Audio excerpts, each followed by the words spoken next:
computer. Okay, welcome to the Wednesday Wellbeing Show. Welcome back to the Wednesday Wellbeing Show, Helen. Tonight I am delighted to be talking again with the absolutely beautiful, wonderful Helen Rose Kalia Jacobs. She is a self-love architect. I had her on the 1st of January. We began our new year together, Helen, and I had you on and you were talking all about your life experiences and what happened to you, your journey to becoming that self-love architect that you are now. Tell me a little bit about what is a self-love architect? What's a self-love architect? Thank you. It's great to be here. A self-love architect is basically a transformational mentor or life coach that specializes in getting people to get access to themselves so they have access to their own blueprint, and then build foundation building blocks so that they can design their own life, so they live life on purpose rather than life just happening to them, whilst appreciating and loving themselves at the forefront. Amazing. Absolutely amazing. So I'm going to have to get you to tell, because some of my listeners may have not heard your story. By the way, if you haven't, you should definitely listen to the January the 1st podcast because it's an amazing story. But give us a little overview of your incredible, miraculous story and your absolutely inspiring life story. Give us a little overview on what brought you to this place where you are now as a self-love coach, self-love architect. Okay, the short and sweet version is I was on my way to an appointment in 2006 in September, and it was pouring with rain, and I made the decision to sort of like go for it anyway. And I left the house on foot, and I got about 100 to 115 or so yards from my front door, and two men came either side of me.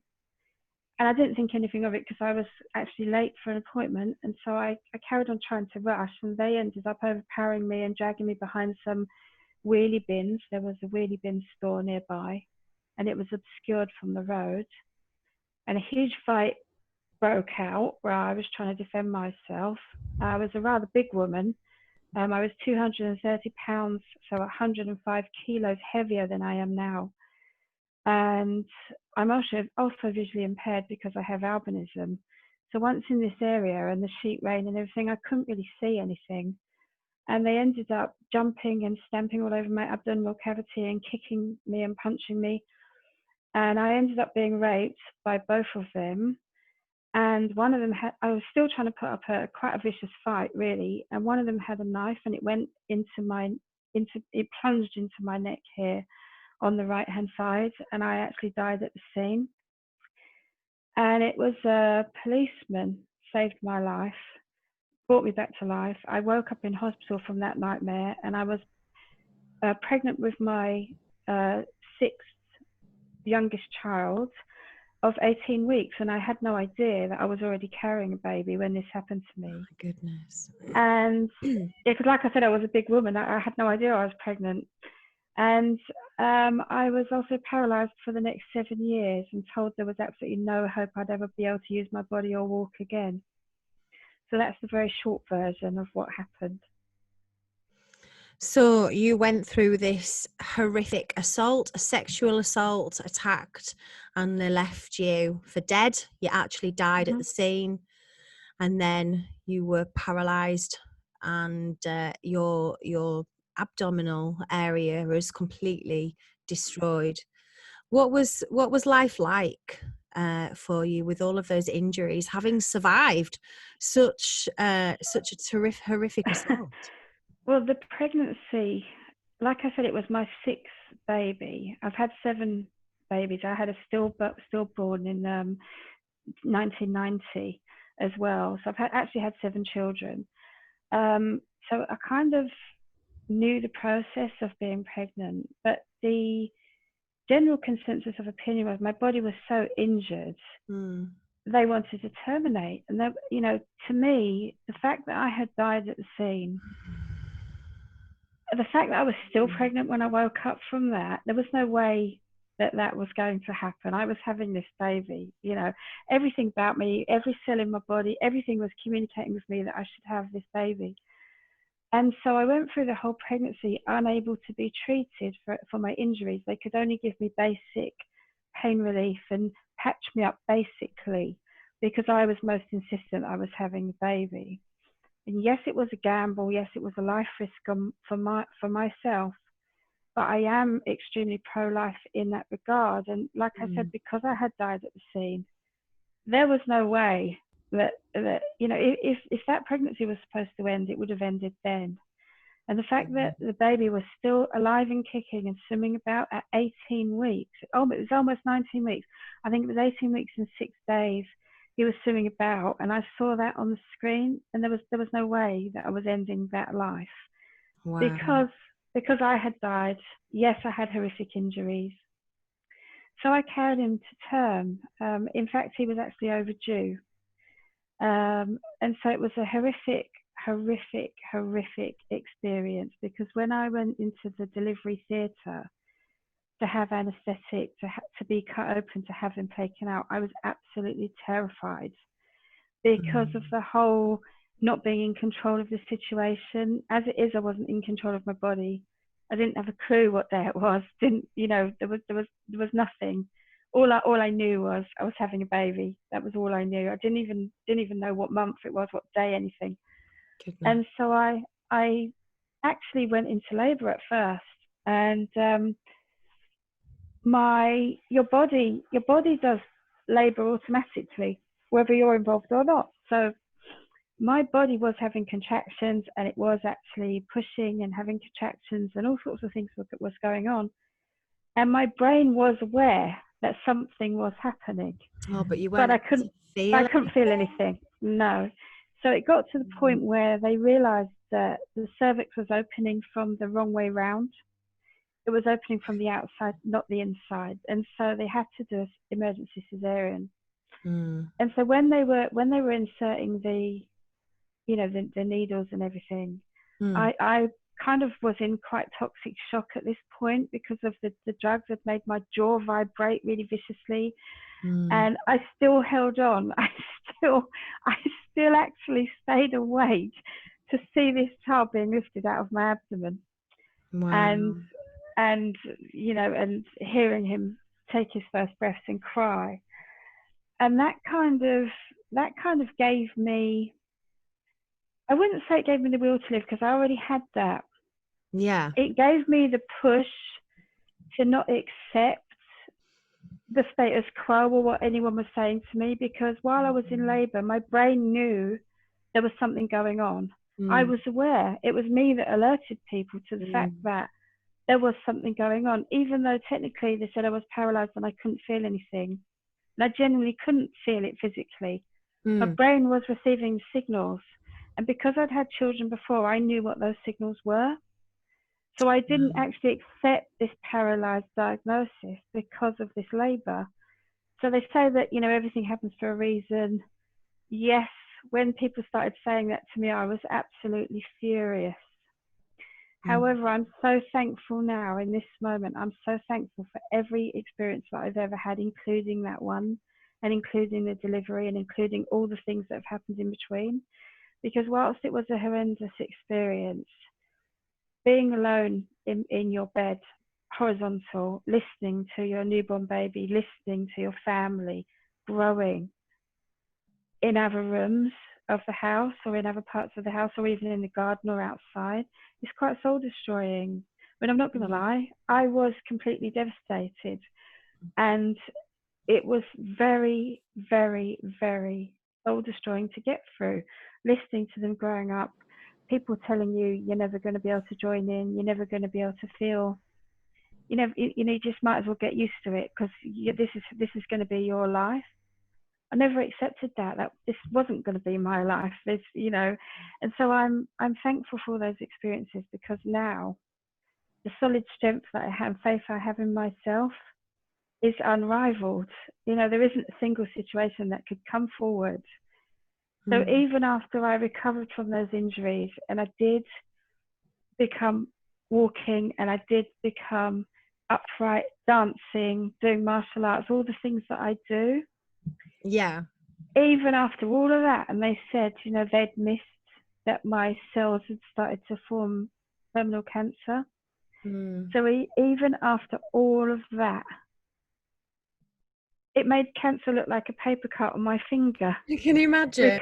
Recovering from all of that.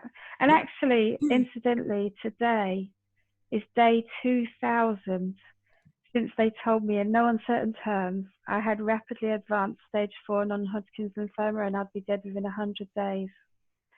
And so, like I said, everything I'd gone through before that made that look like a paper cut on the end of my little finger. And so I've made it to today. It's 2000 days. I'm totally illness and disease free. Amazing. So you are, Helen, you are just I am thankful. miracle. But your resilience is just clearly what your baby was getting. That you must have some kind of magic genetic resilience or something that you've passed on to that baby. For that baby to say, do you know what? I'm going to choose to survive as well as, you chose to survive, and that baby chose to survive, and you went through that labor even though it was really traumatic, and giving birth to that baby was inspiring for you, and it kind of really focused you on, do you know what, I am going to live, I'm going to stay alive, and I know that there are some connections, there's some messages going through my body, and my mind are still communicating even though you were paralyzed. And I know that you went through a whole series of surgery on your abdomen. You completely changed how you eat. You had a massive mindset change as well, didn't you? And that's really just helped you, like you say, get back on your feet after being paralyzed. Heal. Your body has healed, and then you were diagnosed with cancer and given 100 days to live. Yeah. 2000 days ago that was, and now I'm illness and disease free. Incredible. 230 pounds lighter, and I'm just loving. There's miracles and magic in every single moment, and I genuinely feel that life is a gift, and it doesn't matter what you're served up, as long as your insides are strong and you accept every part of yourself. I mean, don't get me wrong, the first time people were saying to me, oh, have you thought about meditation? Have you thought about just finding something about yourself that you love? I was swearing and shouting and foaming at the mouth. I hated everything about myself. I hated my unusual appearance with white hair and white eyelashes and people staring at me. I'm being bullied because of that unusual, unique appearance. I hated being so overweight that I couldn't be successfully operated on and treated. I hated everything. And so when you say back on your feet, it's more like I springboard now where like never before. It's like, I run and dance and I'm just full of energy and full of vibrancy that I never experienced before. Because I've now got something which I didn't know about before, and that's total acceptance of myself. And I actually love all the parts of myself, even those terrible things that I've been through, those experiences, those life experiences, even them, because it's brought me to this moment. I interviewed a lady just a little while ago who said that getting cancer for her was her transformation moment, and that she forgave cancer because and loved the experiences that it'd given her, because it did the same thing. It took her in a completely new direction in her life, and self-love was something that she learned out of it. How important is self-love? It's the number one. People have to-do lists every day. Well, my to-do list every day, parts 1 to 10, are something to do with my holistic health, which primarily includes loving everything. So if I wake up and I've got like a tingling in my foot, or my jaw is being clenched, or it's hurting, or I'm frustrated and annoyed about something, I fall in love with it. My best teachers and my highest form of inspiration are my children. Now, they're all adults except for one, the miracle child, Harvey. He's going to be 13 in July. But they've all said to me, my daughter started this off, the big C. She hated the term the big C. When people were talking about cancer, they said the big C. Oh, that's right. So she morphed into, Mum, let's call the big C the calling card. Because you're called to live or called to die. You can choose to live or you can choose to die. And if you choose either one of those, you have to be in love with it to achieve it. And this was my daughter. She was only 10 when I was injured. And so she was 18 when I was diagnosed. And she came up with this all by herself. And it was like it stuck. And that's been kind of my philosophy, my ethos, my mantra ever since. So I was diagnosed in like I said 2000 days ago, and she's 23 now. but it's like you do have to be in love with it. So the first thing I did was come to terms with and fall in love with the fact that I was dying. Now the release from that was I could plan my own celebration of life and my own send off. In fact, my business is called Celebrate Life Guild. The reason behind that was because when I was doing this, I couldn't find any celebrations of life from a person who's thriving. It was all about other people celebrating that person's life after they had gone. So I wanted to celebrate my life. While you were living it. Day, now, like all the time. Like I think, oh, that's a good way to celebrate life. Well, that's really good. Let's sprinkle glitter on that and, make it really sparkly. So the most dire situations, you've got doctors telling you they want to sort out palliative care. They're telling you insistently, they're giving you end of life designated nurses. And you're looking at them like they've gone mad. And I'm thinking, okay, I'll play along with this for a while, and I organised my celebration of life, my end of life, I organised it all. Yeah. And then once I'd done that, once I'd fallen in love with that process and I'd done that, in my head, I'm going, well, that'd be a way out. Yeah, but when have I ever taken the easy route? Never. Never. These people don't know who they're speaking to. I'm gonna now try. I walked fall again. In love. Yeah, I'm gonna now try and fall in love with the living part. Yeah. And actually do this life thing. Yeah. So one thing at a time. The first thing for me was I had to fall in love with my appearance because it was still a huge barrier.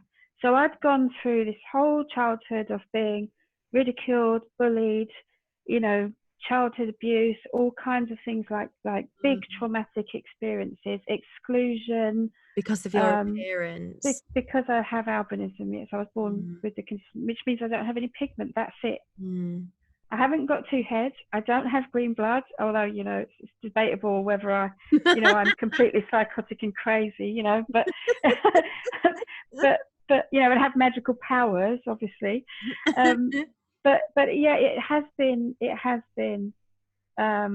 challenging existence to be born with this, especially when my birth family are actually Anglo-Indian. And so I'm the only white person in my entire family. So there was a lot of rejection there as well. Yeah. And exclusion. It wasn't just about rejection, it was exclusion. So they'd be planning holidays by the sea or planning things. And, I would fry. So I had a lot of pain with sunburn, my skin actually falling off in huge chunks when I was little. So there was a lot of abuse around this as well. And so the first thing I did was I fell in love with my appearance. I took a long, hard look at myself. I'd lost all this weight. I was dancing. I became a mixed martial artist. I was, doing Qigong. I was doing all these balancing, heart-centered things, but I was still very much disconnected from myself. I was even having sexual relationships with various people, and I still was very disconnected from myself. So that was the first thing I had to alter, was my own perspective about myself. And it was really difficult. But once I'd made the decision to actually look at that and actually embrace it and actually think, well, hold on, I'm always saying, you know, life can be magical. I have the appearance to back that up, really, surely. And so, you know, when you see wizards and magical beings portrayed in artwork, they have white hair, do they not? Or you know, there's they do. the fairy tales, you know, all those things that I love. And so I actually started to look at it differently. I'm thinking, if everybody else can see that and draw it, put it in artwork, put it in animations, yes, absolutely, you know, then why can't I see that and feel that about me? So you know, my favorite book has always been Hans Christian Andersen's fairy tales, because obviously the ugly duckling was just like that, you know, grew and turned into a swan. A swan is indeed white. So I started feeding myself all these informations that people had drawn. So the flower fairies, the fairy tales, Disney, you know, 100% Disney, anime, all these different, you know, Lord of the Rings, anything with a magician in, anything sparkly and magical that I could find that had white hair, pale porcelain, alabaster skin, you know, and I binged, force-fed myself with all this information. And looking at artwork, there's that website, isn't there, deviantart.com, where artists put their artwork on there. So it's anyone who's if you did a drawing, you could put it on there for everyone to see, to share. It's an artist's Facebook or social media. Cool. I'll check that out. Deviantart.com. So I went on there and I typed in white hair, and there was something like 20,000 different artworks to go through: oil paintings, drawings, sketches, images, photographs. I mean, there was like over 20,000, and I was so surprised, you know. And I started talking to a few artists and saying, you know, what made you depict your characters in your pieces with white hair and pale skin? And all of them, with no exceptions, came back and said, well, it's magical. And so this really did make me look at albinism in a whole new, different light, and embrace what I have. And, you know, I did genuinely, hand on heart, fall in love with it. See, I've been in relationships in the past where men have said to me, and this caused me to have an injury, and it felt like an injury at soul level. It felt like someone had taken something extremely, like a chainsaw, and ripped me to pieces. I've had men that I've been sleeping with for over 18 months actually, whilst lying on top of me, look me in the eye and say they couldn't relate to my body because it looked different. And they were used to watching porn in their history and things like that. And I didn't look like those women. So they found my albinism a huge turn-off because they couldn't relate to it. And honestly, I heard that for the last time 6 years ago, and I made the decision to go celebrate and actually do this whole process of falling in love with my own body and my own appearance. And now, even if I was to hear that now, it wouldn't have an impact on me. Not even affect you.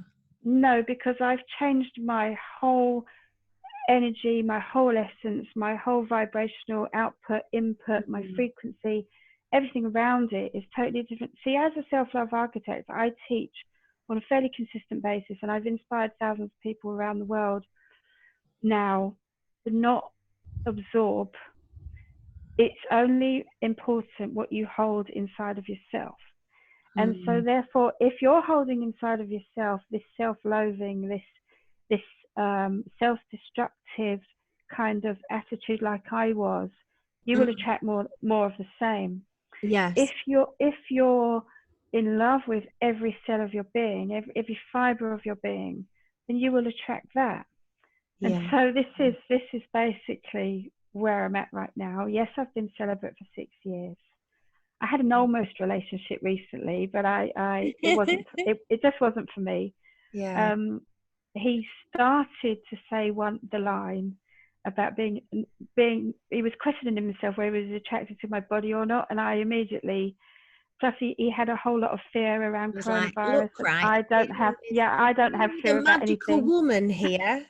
Yeah, I don't have fear about anything. And so when he started I'm talking to me about that, white-haired woman off Game of Thrones who rules the dragons, and I'm a fairy princess, and if that's too much for you, get out of my way. that's exactly what happened. That's exactly what happened. I sent him packing within 24 hours Well of being in the same physical space. So I lost it big time, and all my children they ran and were in different parts of the house, and they were like, oh shit, mum's shouting. Because I don't raise my voice or shout, but I really did drive home the point that I am, it is what it says on the tin. I am who I say I am. Yeah. This is me. So when it comes to self-love, what you suggest doing is make the choice, and then fall in love with that choice that you've made, and love yourself, and watch some Disney. Immerse yourself in Disney. I love that. Fairy tales are magical, and they've got so many hidden messages as well when you really sit down with them. Like Thumbelina. I've always loved Thumbelina. When I was paralyzed, I could hear the song in my mind: Thumbelina dance, Thumbelina sing. And it was an inspiration. It was an inspiration. I could picture myself, actually visualize floating along on a lily pad, getting off the other side of a lake, and dancing and singing. I had nothing, right? I was in bed. I had nowhere to be other than inside myself. So I did used to start this process of visualizing. Now, every life-changing decision starts with the single step of making the decision that you want to and that you're going to do it. That's the first step, okay? Yeah. I had so much self-loathing, it was off the charts. I mean, loved ones have come and gone. People have come and gone into my life. They to be fair to them, they used to tell me all the time, but Helen, you've got absolutely nothing to worry about. But I didn't feel it. No. I didn't feel it. I'm a feeler. I have to feel stuff before it becomes very real. Yeah, and it wasn't that I didn't believe it. It was 100% that I didn't feel it. I mean, I have three professional degrees. I mean, I'm a very successful academic achiever, but I just didn't feel on a personal level that I had anything, because I just had all this self-loathing. I've been brought up in a world where you're constantly conditioned that you're ugly if you have a different appearance. It could be any difference, a birthmark, a big mole, anything, just anything that's different. You're brought up in this world, you're socially conditioned that you are ugly, you do not fit. And now I go out to places now, and I was recently at the knitting and stitching show, because one of the things I do is actually design knitwear, as in my very limited spare time, but I design knitwear. So I was at the knitting and stitching show, and I'm walking around, and I'm spotting them, pink hair, blue hair, green hair, black hair, brown hair, blonde hair, orange hair, yellow hair. I'm in the middle of this event. I'm about to give a display on loom knitting, how to knit ordinary knitting needle stitches on a knitting loom. I'm about to sit down and take my pride of place and do a display. These two women who were older than me walked by, and one said to the other one, "My God, did you see that hair?" And I stopped dead in my tracks, and my head spun to face them, and I just stood in their faces, dead silent, smiling. Because in my head I'm going, but there's so many people in here with different coloured hair. What the hell is the problem? you know, and I just stood in front of them, eye to eye, smiling. And I could physically watch them shrinking and shrinking and shrinking and shrinking. They didn't have anywhere to go. So me being passive and silent was the best by far. I'm covered in glitter. I wear glitter. I don't know if you can see it on the video. I love your glitter and sparkle. Do you know what that represents? Thousands of fairies' footprints. Oh. So I wear glitter with pride. So I'm standing in these two women's faces, and I'm just staring into their eyes, smiling. I'm sending out love from my heart. And I just watched these two women. They were taller than me and slightly older than me. I watched them shrink. Yeah. Literally shrink. And it reminded me of a conker inside a shell. I don't know why, but it was just like a chestnut going into its shell. It just reminded me. All the spikes were there, and they were, you know, just retreating into this kind of, and it was closing. Yeah. And then they walked away. But it took, you know, it was a good solid moment, because I'd never done that before. I'd usually quickly hurry away in the past. I'd hurry away, hide away, and I would have gone and sat and taken my place, and I would have been doing my loom knitting demonstration with my head down like this, feeling shame. But I was upright, and I was smart, and I was so full of life. Radiating. And the 120 people or so that watched me do that demonstration were beaming as well. And when they asked me, somebody did ask me, because I do get asked on a regular basis, how I've kept my eyelashes white like this. I with so much pride smiled and said it was 100% natural. I don't do anything to them. You can buy white mascara, can't you? You can buy white mascara. Yep. So I've got a question. Only make. Yeah. Stargazer is the only make, but I don't wear any makeup on this part, just blue eyeliner, because I have veins. My skin is quite translucent around here and around my eye socket, and so I do get the bright blue veins. So I just coloured it with a pencil, just so that it looks deliberate and not like a vein, but it is actually there as a vein underneath. So I've got a question for you. I mean, there's a lot of people out there who've not been through half the stuff that you've been through, but a sexual assault, domestic violence, you know, having to reestablish a relationship with your body again, having to get back on your feet after being paralyzed and in bed for a period of time as well. You know, you've been through all of those, as well as having that discomfort that you experienced in the past just because you don't look exactly the same as everybody else. How do we find love again after a sexual assault? How do we find love again after we've experienced domestic violence? How do we find love again when our partners have perhaps cheated on us? Or how do we find love again after a separation, or just a really difficult, heartbreaking relationship? Helen, how do we find love again? Okay. That's the real curveball of a question.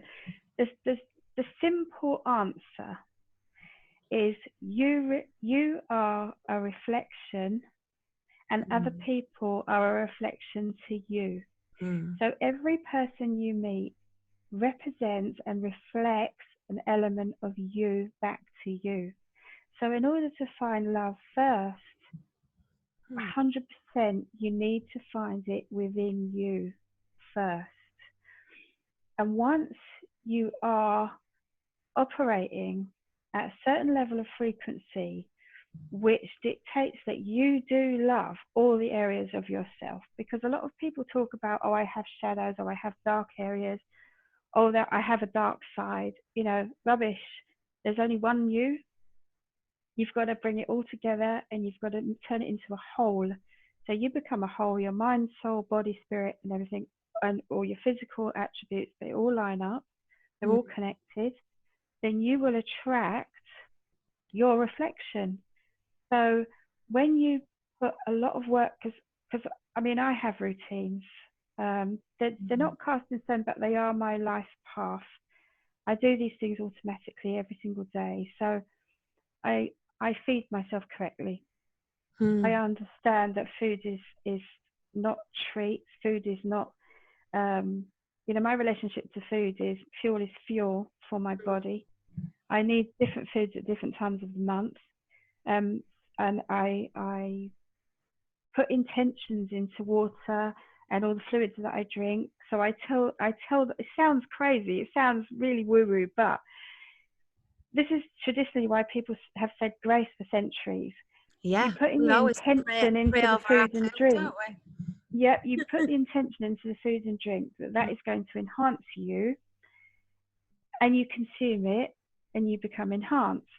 So at cellular level, so I do all these things. Then journaling is one of the tool sets that is fundamental to the process, because you write what you really think and what you really feel. And sometimes you read it back to yourself and you think, wow, did I really feel that? Did I really think that about myself? One of the things that because I'm going to be 50 at the start of August, I can say that with huge excitement now, because, it wasn't so long ago I was planning on being dead within 100 days. 2,000 days ago, yeah. So I'm going to be 50 at the start of August. One of the things that women talk about a lot is your breasts going south. Your breasts suddenly sitting on your stomach. And I was dead adamant this wasn't happening to me. Yeah, I was going to learn. I was going to try and keep the ligaments really tight. I must. Try to exercise. Yeah, I'm going to keep my chest. Yeah. The first time I said to one of the rehabilitation people in the gym, I said, if you make me look straight up and down, front and back with all these exercises, I'll never forgive you. I want to keep my bust. He went bright purple red. It was really quite funny. He wasn't expecting me to say this.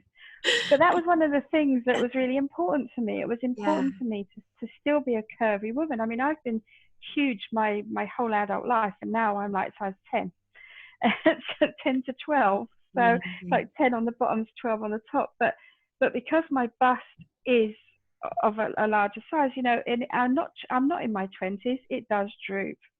And this was one of the things that, you're sort of thinking, should I, shouldn't I? When you're thinking about going into new connections, new relationships, new just flirtation experiences, just flirting, you're sort of thinking, do my breasts look okay?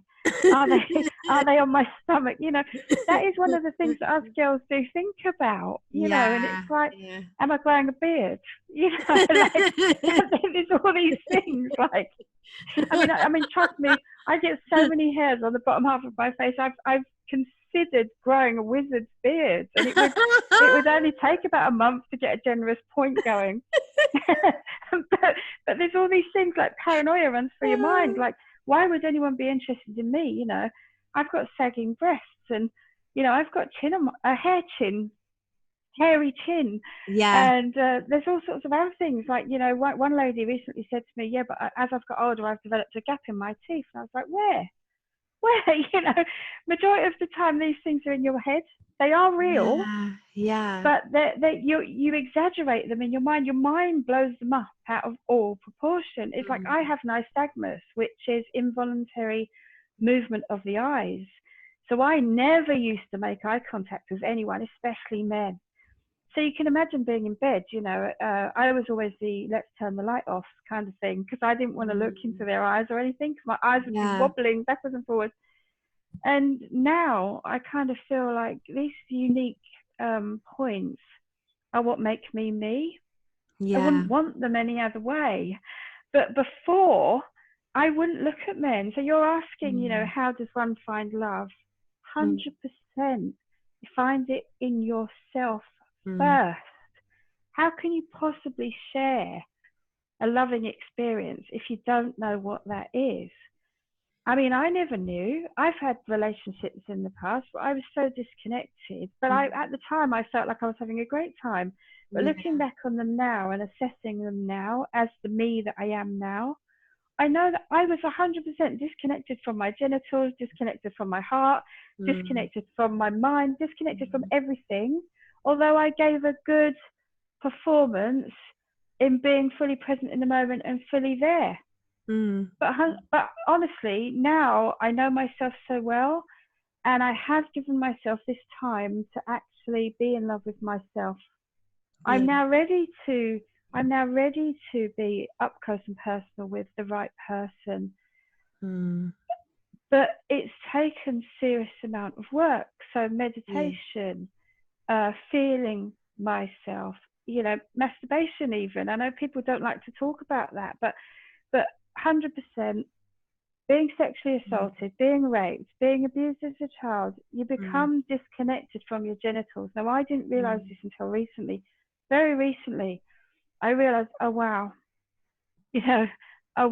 that's it. That was it. I couldn't share these aspects of myself because I didn't love them myself. And so by going on this journey of self-exploration, true self-love, I mean, when I say I'm a self-love architect, people immediately say, oh, do you teach about masturbation? I'm like, well, I can do, because that is actually part of being a vibrant, healthy, young person. Yes. I don't want to be disconnected from my body. And how can I possibly even think about sharing my body if I don't know it myself?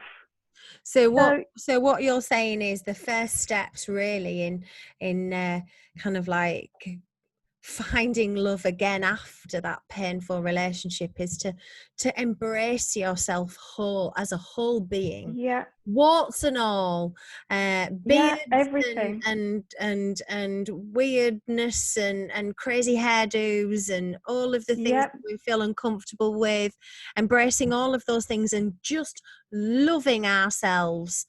Honestly, just giving love to those parts. You have to just pour love into everything. Women, I mean, it's a total like myth. Women have flatulence the same as men. So like even that, even that aspect of yourself, getting comfortable with your own flatulence. Exactly. Getting comfortable with every aspect of you. I mean, I've been criticized in the past for smiling. Can you believe that? It's like, do you ever stop smiling? I was told I laughed too much.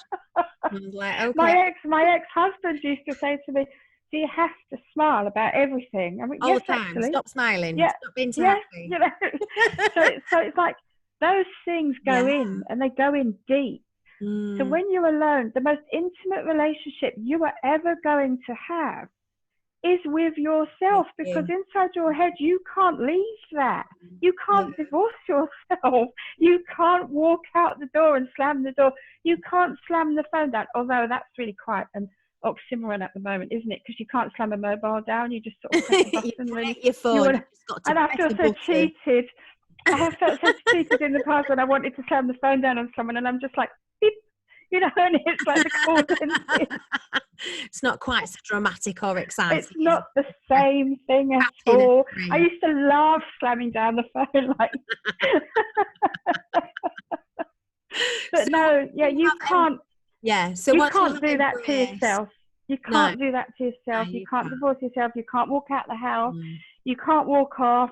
You can't switch off. You cannot escape yourself. And so you may as well. You've tried it the other way for years, decades, months, years, decades. You have tried it that way. So we've tried it your way. Okay? You've had some results. You've had some terrible results. So all I'm suggesting is let's try a different way now. It's not my way by any stretch of the imagination, because the Stoics and the great philosophers from yesteryear have been doing this for millennia. Embracing the present moment and actually finding something about yourself in this moment to love. Yes. And just embracing it, even just for this moment. Quantum physics would tell us that all we will ever have is the present moment. And that's actually really true. If you really break it down, everything you're worried about, everything that you're anxious over, all your worries, anything that's causing you stress, in this moment, it doesn't actually exist. The only thing here listening to my voice in this moment is you. So in this moment, I'm speaking and you're listening. Mm. So I challenge you to find something about yourself and say, I love that. Yeah. And then in the next moment, find something else. I love that. So And keep then in the next finding things. moment, and keep doing it, and then document. A relationship is basically, to me, this is my own feeling behind it. A relationship, intimate relationship that you're having with yourself, that you then share with another person on a one-on-one intimate level, sharing moments of intimacy with them. All that is having a witness to your life experience. So you're experiencing life, they're experiencing life, you're witnessing their life, they're witnessing your life. So they're bearing witness to your existence, and you're bearing witness to their existence. And within divine timing, everything happens for a reason. Your paths have crossed, the magic has happened, you are together. Mm. Embracing every aspect of yourself and them embracing every aspect of themselves, and you both become witnesses to each other's existence. Otherwise, what is the point of being here? If no Yeah. one's bearing witness to your existence, you're just going to live and then you're going to die, and that's the end. But through having close personal relationships, you're gathering people who are bearing witness to your existence and who will carry forward the memory of you. So Mm. it's really key. When I was first diagnosed and they told me I was dying in 100 days, one of the first things I did think when I was alone at home that night Mm. was, gosh, what would people say about me when I'm gone? Yes, Wow. I'd Yeah. overcome. Yes, I'd overcome being paralyzed. Yes, I'd had an amazing family. I've got an amazing family. My children are amazing. I've had a series of failed relationships. I've had a series of failed, quite a bit of, on a personal Mm. level. I hated everything about myself. So on a personal level, I sucked at everything.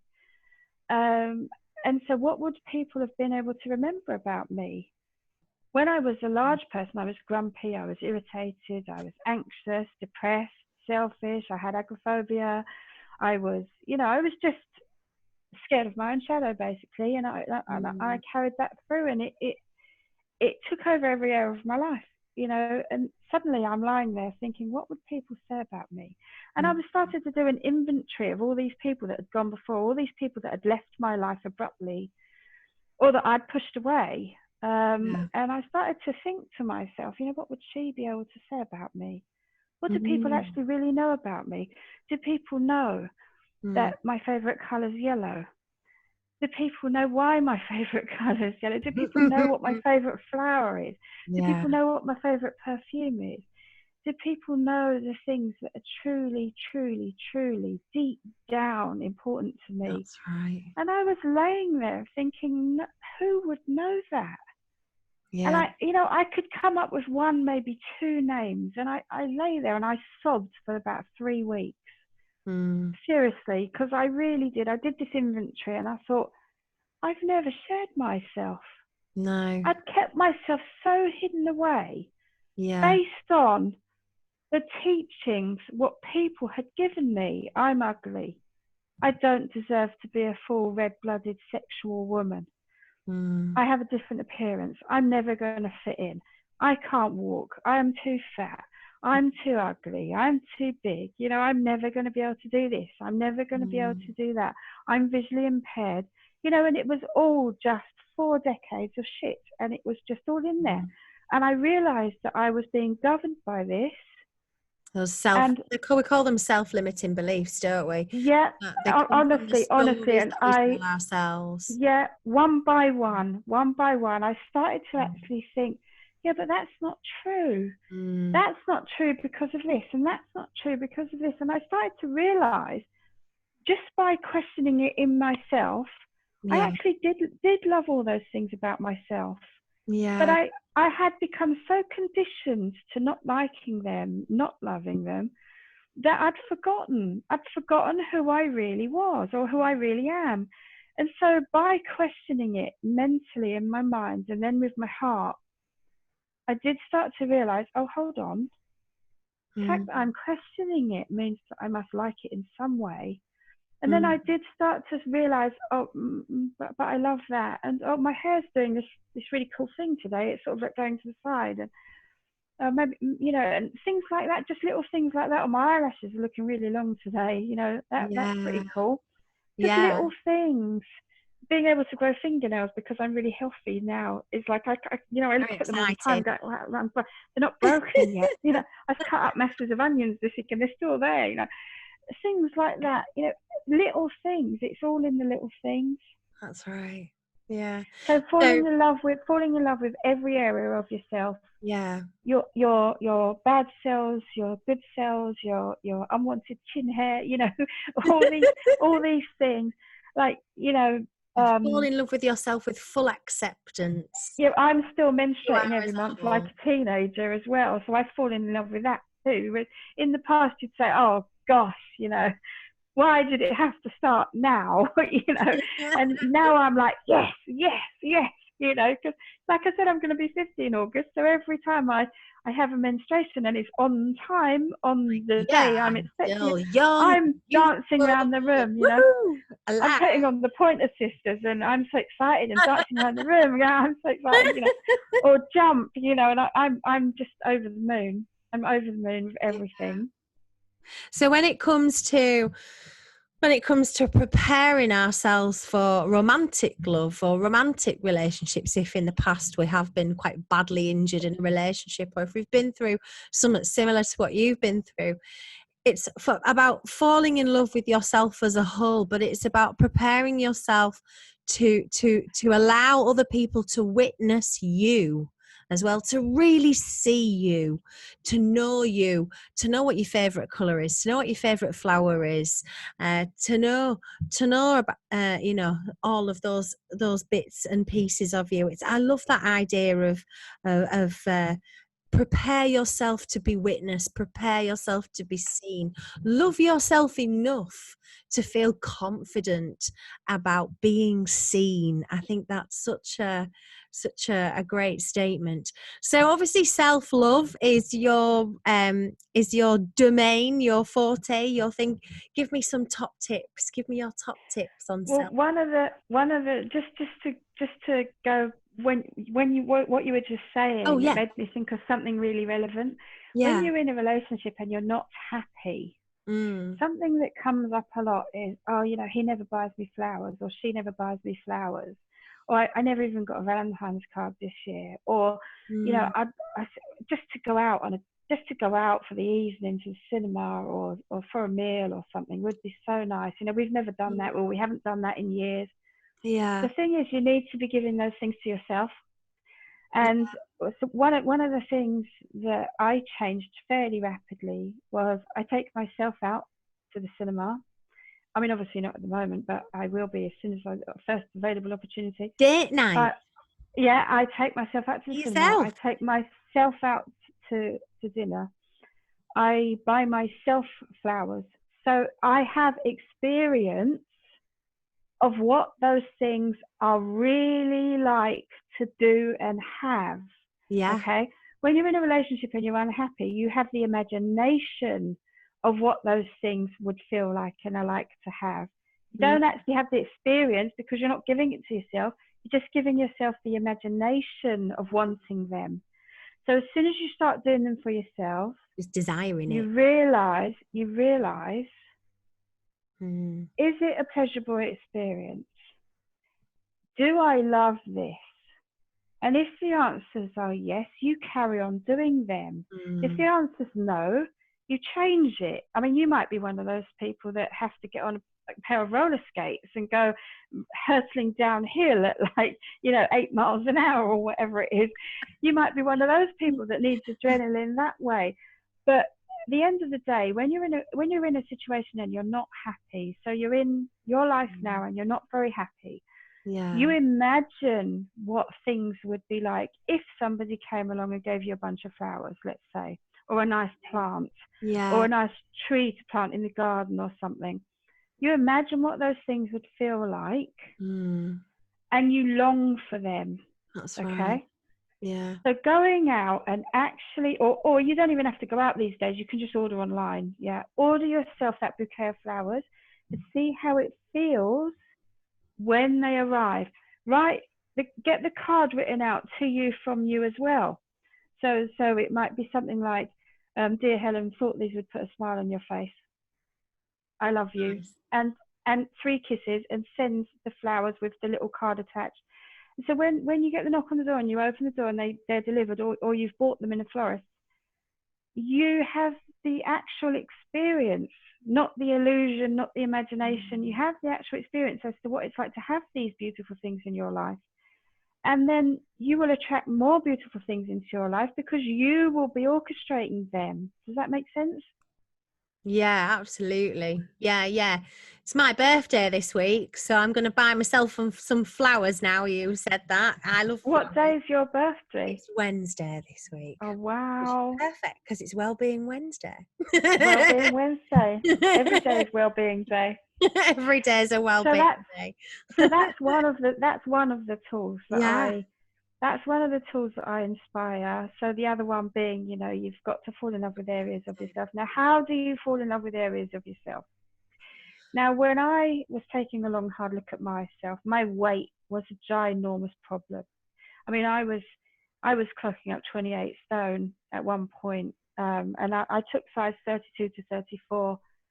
Clothing, my chest was like 66 to 68 inches in size. And so I started losing weight. And for every 10 kilos that I lost, I bought myself something. So I didn't buy myself food. I bought myself a designer nail polish, or a bracelet, Yeah. or something else that was just for me. Lovely. So I ended up with things that, as I lost weight, I could wear. So, Yeah. like these earrings, for example, this dragonfly and butterfly. I fell in love with these when I I saw love them. dragonflies I've and been wearing these every day for 6 years. It's quite funny.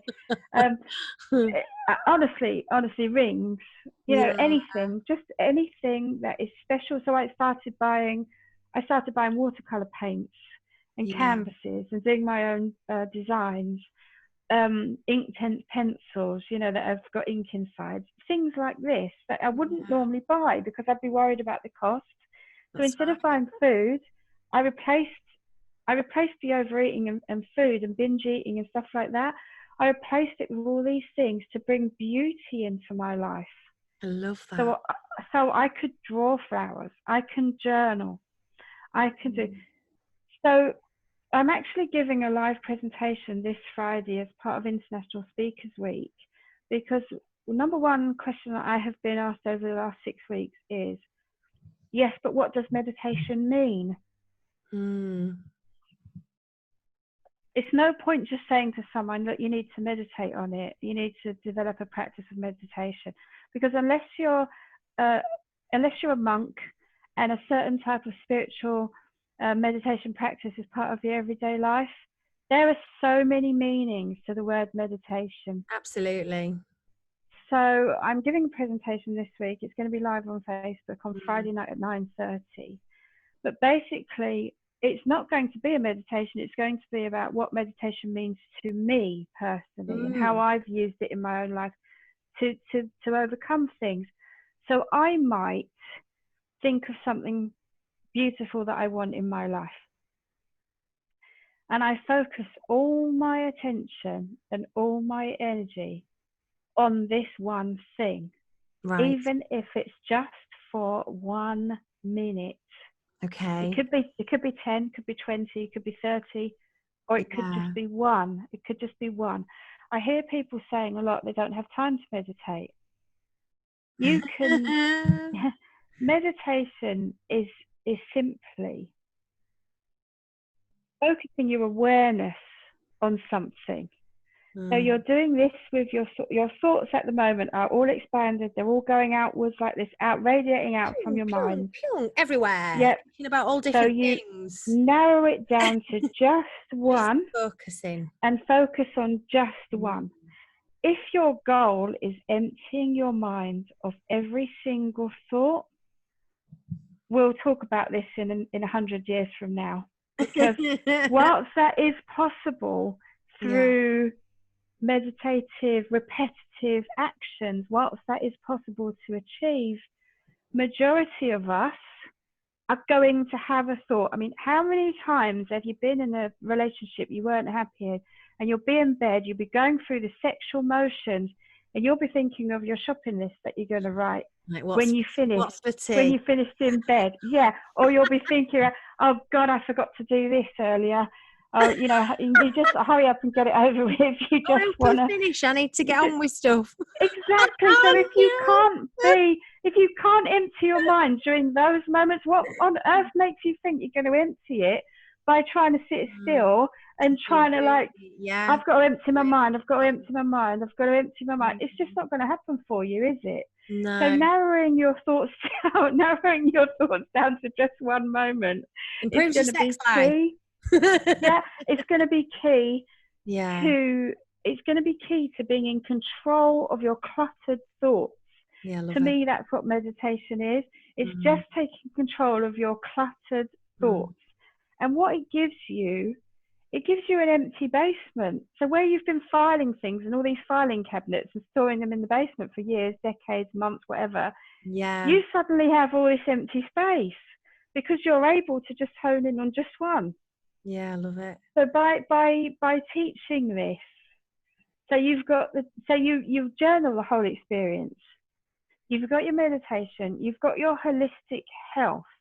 Yeah. So eating appropriately for you. Resting well. So resting well. Sleep is highly important. Being hydrated.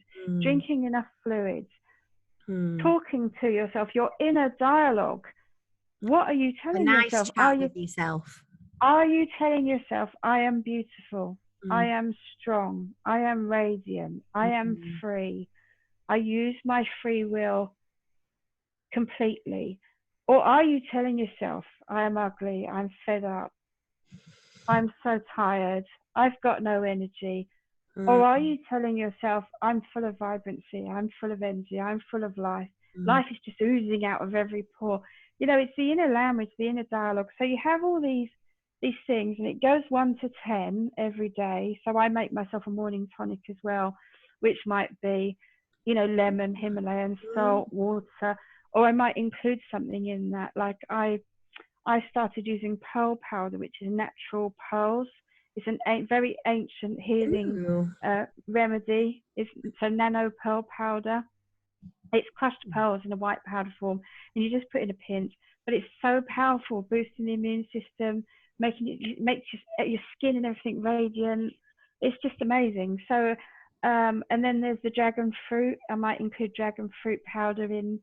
I dehydrate my own boosting your immune vegetables. system. Yeah, I dehydrate my own vegetables and other herbs and things, and so that I can make my own powders to put in my morning tonics, so that I'm getting, you know, a shot of nutrition every single morning before I've even done anything.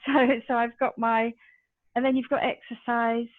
Now, exercise is a very difficult one because as long as you've got your inner dialogue right, you could be doing any exercise as long as the intention is there. Yeah. The main thing is to keep moving. I mean, like I was a big woman before.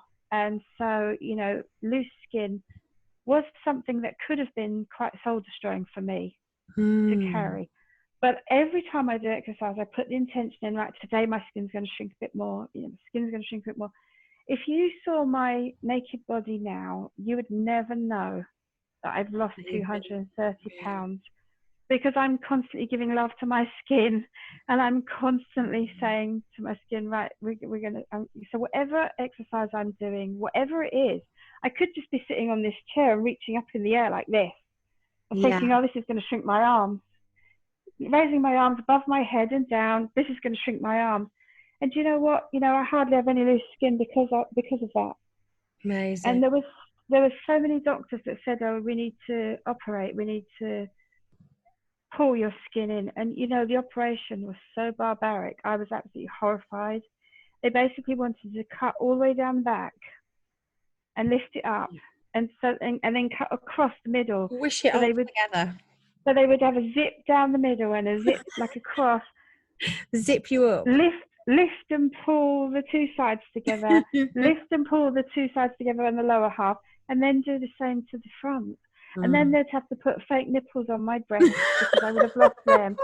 And they were talking about all this round your shoulder blades. They were talking about all this stuff, and I was thinking to myself, are you insane? Yeah. Are you insane? Like, yes, the loose skin was a problem, okay? Yes, it looked hideous at one point. When I first was losing the weight, obviously, I lost weight quite a dramatic rate. And so my stomach was hanging over my pubic area, for example. Yeah. But you know what? I soon fell in love with it, and when I saw the butchery process that they wanted to do to fix that problem, you're all right. I fell in love with it then. Yeah, no, I actually like it. It's fine. I'm making that choice. I can live with it. Fall in love with it. Yeah. Yeah, and then through doing that, and I've learned holistic health. I advocate holistic health. I don't use chemicals, no poisonous treatments or anything. It's all 100% natural. I have completely changed my body. And so my cells are renewing at a very fast rate right now. I keep my frequency. So my inner frequency is always above 700 to 750. And my outer megahertz frequency is always above 500, which takes me in the love zone and the appreciation and the enlightenment and I'm able to receive these things. Zone.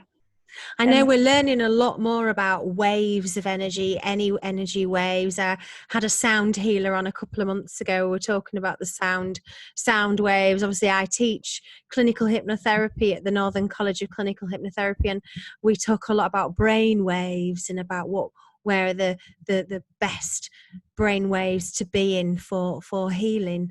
Emotion is energy and motion. So emotion, energy and motion, where your mind goes, your energy flows. So if you want to, your body is made up of energy. All your cells or your actual fiber of your being is energy. That's right. And so you put your mind into changing that energy and transforming that energy. I mean, become a shapeshifter like me. I've completely changed my face used to be so big, and now it's like I've got no double chin. I've got no double chin, and this my neck is my neck. It's not an extension of my face anymore. It is possible to do this, and I know this because I have done it myself, and I continue to keep in my heart at all times.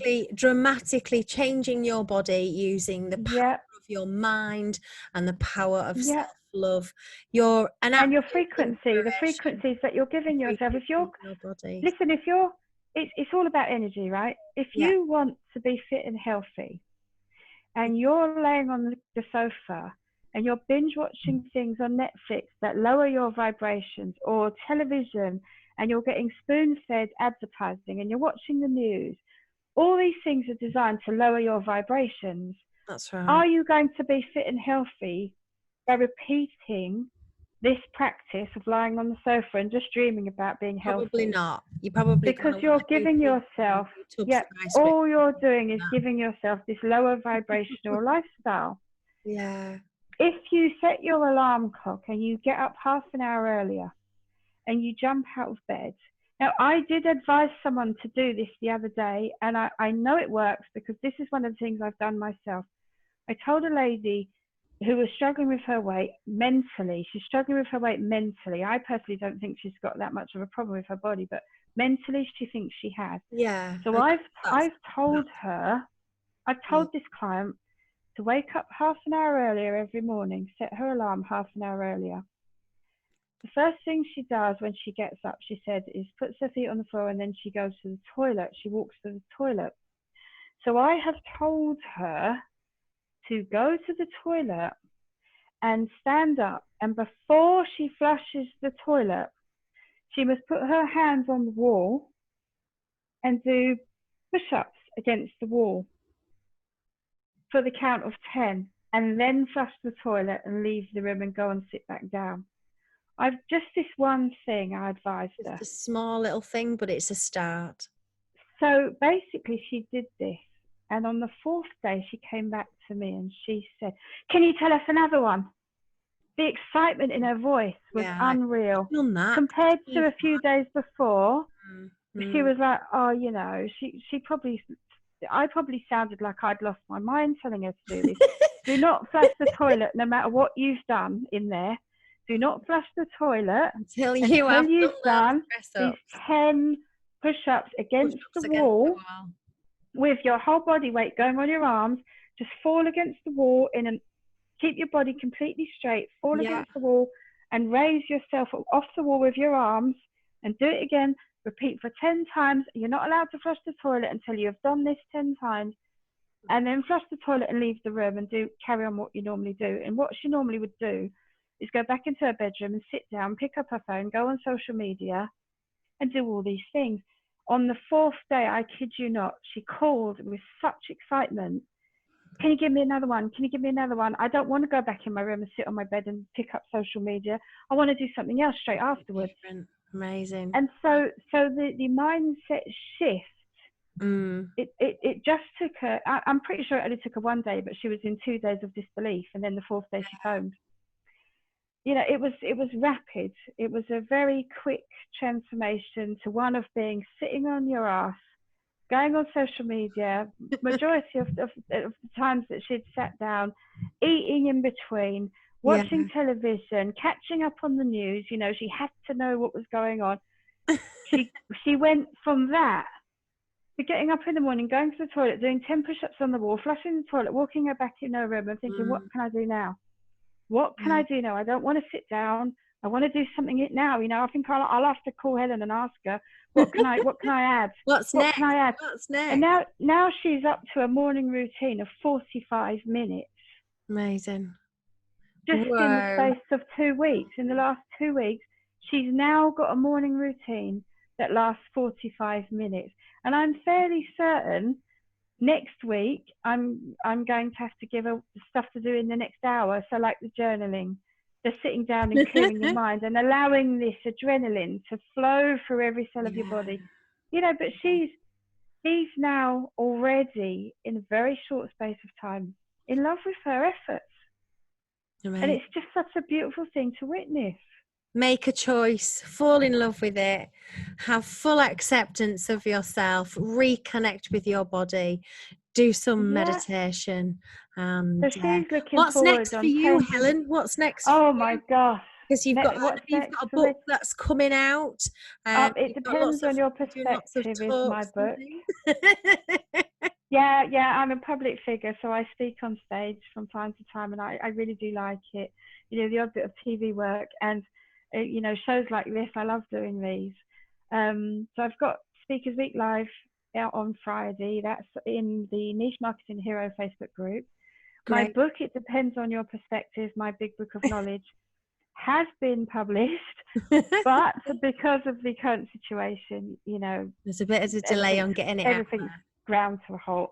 I've got a Speakers Week Live in London in September, so I'm going to be doing that as well. And there's quite a few other appearances in between. The best thing to do is keep an eye on my social media account, Facebook.